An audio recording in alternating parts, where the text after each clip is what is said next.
আসসালামু আলাইকুম বন্ধুরা। আমরা আজকে আসছি একটি পটলে খেতে। আপনারা দেখতে পাচ্ছেন ক্ষেতটা অনেক বড়।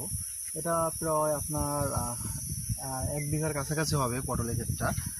তো পটল একটি জনপ্রিয় সবজি। আমরা তো পটল অনেক রকমভাবে খেয়ে থাকি। এটা ভাজি, ভর্তা, অনেকে তরকারি রান্না করে খেয়ে থাকে। পটলে অনেক রকমের ভিটামিন উপাদান রয়েছে। এর মধ্যে ভিটামিন এ, ভিটামিন বি এবং ভিটামিন সি।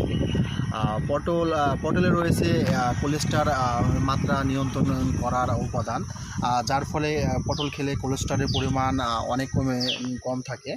আপনারা দেখতে পাচ্ছেন পটল প্রতিটা জায়গায় জায়গায় পটল দেখেন। পটলগুলা কত সুন্দর প্রত্যেকটা জায়গায়। এদিকে একটু দেখাই, এগুলো দেখেন কত বড় হয়েছে। এগুলো বড় বড় হয়ে গেছে, সাইজ হয়ে গেছে। এগুলা উঠানো যাবে।